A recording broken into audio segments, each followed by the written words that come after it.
Greetings, welcome to my channel. I'm Dave, GeezerGeek if you like, right up there. And this channel is about things that you can do with tech.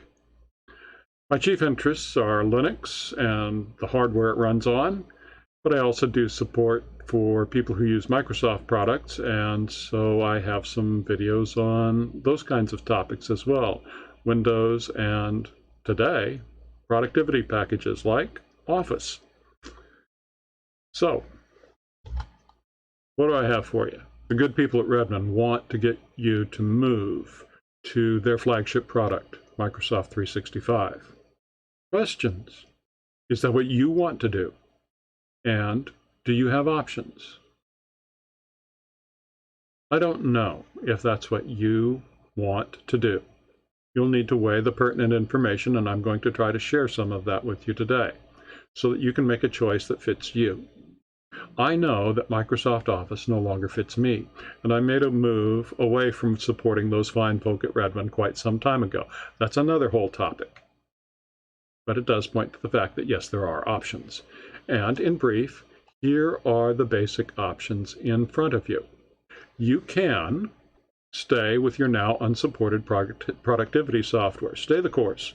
If it ain't broke, don't fix it, right? Thinking another way, even though there are bad actors out there, one of them exploiting an unpatched security hole on your computer, chances of you being targeted, let alone hurt by that malware, are pretty small, right? As someone said over a century ago, Rear Admiral David Farragut, damn the torpedoes, full steam ahead. That's one option. Or you could take that right-hand turn and move to a supported version of Microsoft Office, in which case you'll have a couple of options, which I'll explain in just a minute. Or you could take the left-hand turn, move away from Microsoft completely, in which case there are a number of options for you. I have the logo for LibreOffice up there, but that's not the only option. There are a bunch of them. This is the roadmap in very broad brushstrokes. And while for me, and perhaps for you, choice 3 might be the best option, it may not be for everyone. There are reasons to stay with the Microsoft flagship. And one of those is learning curve. I've been with LibreOffice for a year now, over a year, and I'm still learning it. Now, to be fair, I didn't know everything there was to know about Microsoft Office, even though I'd been using it as long as I remember. I was still learning and relearning it because it got changed periodically. Every time they did an upgrade, a tweak to their package, there was something new to learn. But those details are really another topic. What I am still learning to do now, I used to be able to do by rote with Microsoft Office. Now, my honesty on that point might be enough to put some people off considering any other package. Again, honestly though, if it is just you involved, I think there are other factors that make that learning curve well worth it, or I wouldn't have stuck with it myself. But for me to recommend LibreOffice to those for whom I provide tech support, that would have had them livid with me. When they turn their machine on, they just want it to work and not be required to figure out something every time they want to accomplish a task again. And, again, honestly, there are things I used to do with PowerPoint that it is not possible to do with LibreOffice Impress yet. Bells and whistles, really, nothing really important, but for me, I used to do something and now I can't. Bells and whistles. And there are workarounds, extra steps. Again, the choice of LibreOffice does work for me, though, and it might not for others. But there are several non-Microsoft Office products out there beyond LibreOffice, and some of them work a little bit more like Microsoft Office than others. So as I was saying, there are reasons to stay with the Microsoft Office suite. Familiarity, workflow, these may figure in and they can be significant. And as I said, if you do stay with Microsoft, you do have a couple of choices. You can stay with that unsupported software, that left turn now on the screen. But I'll be frank, I consider that to be unethical, unless your workstation is isolated, disconnected from any network, internet or intranet. If I were the only person that exploits of security flaws could affect, it doesn't matter. How does my not wearing a motorcycle helmet or a seat belt affect you? Now I'm talking ethics here, not the law. That's another matter. But when malware can take over my computer system and then propagate from it to others, now we have an ethical question. Consider health constraints during a pandemic. You take action to minimize the chances of accidentally doing harm to others. So if you use unsupported software, you quarantine that machine. End of discussion. But who lives that way today? Every day we interact with others through the email and through the World Wide Web and social media and you name it.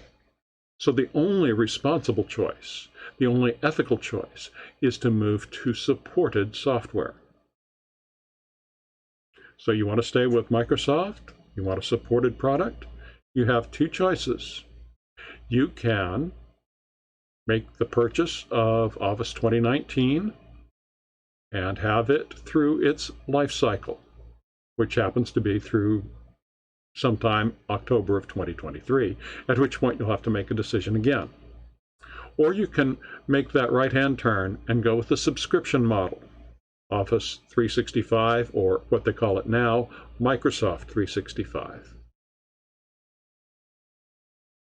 There are pros and cons to each of the upgrade paths. Microsoft really wants you to choose 365. So you'll need to work to get to the options for buying 2019. The link that you find when you get to this page that you see on the screen right now, each of those links takes you to 365. Accident or deliberate? I have my opinion. Office 365 has a few options. You can do it monthly, a pay-as-you-go option, and you can just do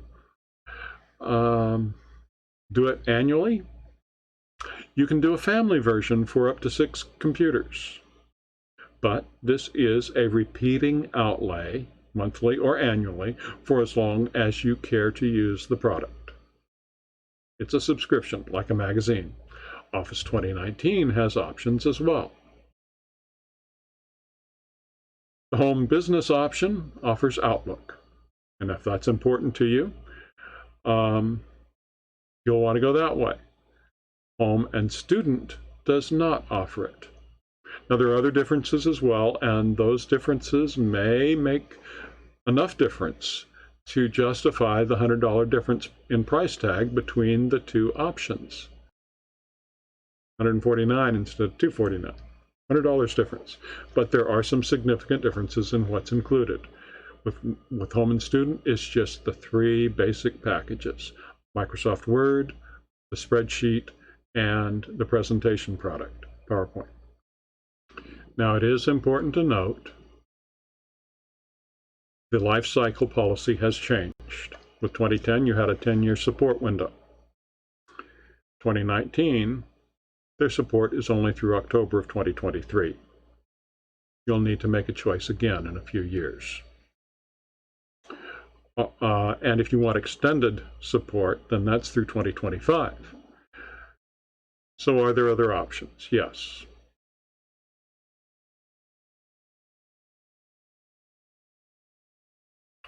As I mentioned, there are some other versions of Office, like 2016, which you can still get as of right now. Maybe that'll change tomorrow, because you look at this closely,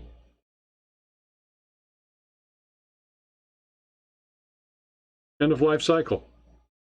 2016 support is ending the same day as 2010.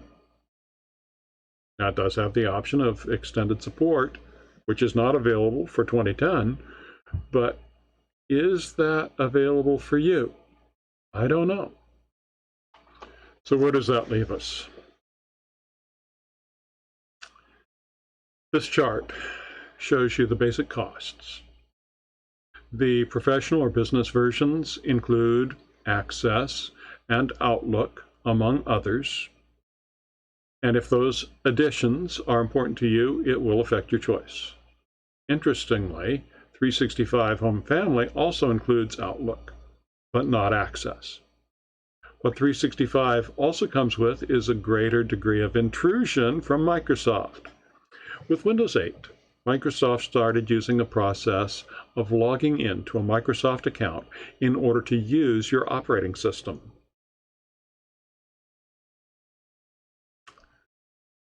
That's when I started moving away from Microsoft. Now, let me read to you from Microsoft's page about 365. Internet access is required to install and activate all the latest releases of apps and services included in all Microsoft 365 subscription plans. Note that if you are an existing subscriber, you do not need to reinstall or purchase another subscription. Okay, that is really not much different than you need to have internet access to update or get those security updates with the older versions of Windows and the older versions of Office. No problem there. For Microsoft 365 plans, internet access is also needed to manage your subscription account. For example, to install apps on other PCs or to change billing options. Okay, yeah, I get it. Changing billing options, that makes sense. Internet access is also required to access documents stored on OneDrive. Maybe you don't mind using the cloud for storing stuff. I have issues with it.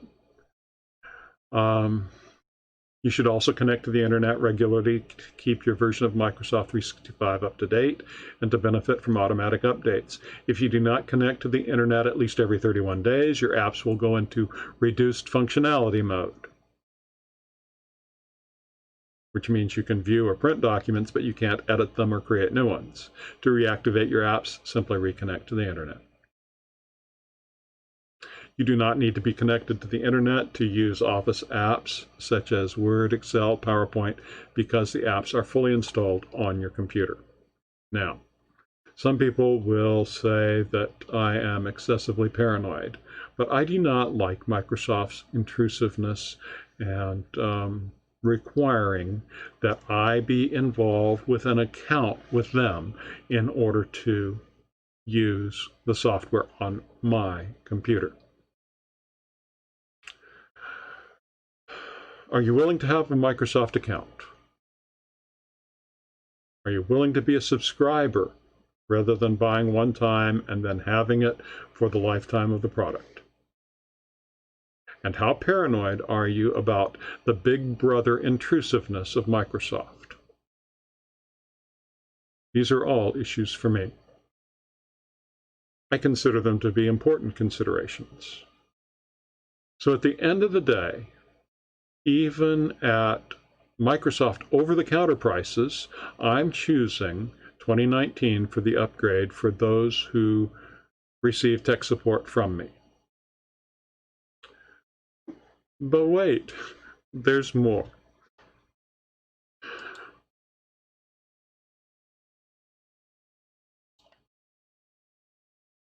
Once again, you have an ethical question with which you'll need to wrestle. There are software resellers who can sometimes offer these products at greatly reduced prices. You'll find the discussion of gray market resellers on other YouTube videos. It's beyond my scope today. Should you decide that that's something that you're okay dealing with, then you might achieve some significant savings. I'm not recommending it. I'm not discouraging it. I don't have enough information to really make that judgment myself. I leave it to you to go down that rabbit hole. What I will recommend, though, is that should you decide to go that way, the gray market reseller, be very careful. And then when you rule out the most dodgy sites, you'll find the prices start leveling out. And it might be that the site that has Office labeled as both 365 and 2019, maybe they have a legitimate 365 offering. But the way they offer it leaves me wondering what it really is that I'm getting. If you know what you are trying to buy, and you're careful about what the site is offering, you might be able to save some money by going this route.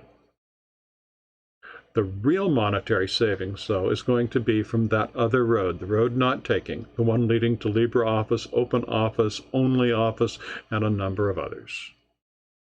But for now, choosing 2019, download it, buy a license, a legitimate one, install it, activate it.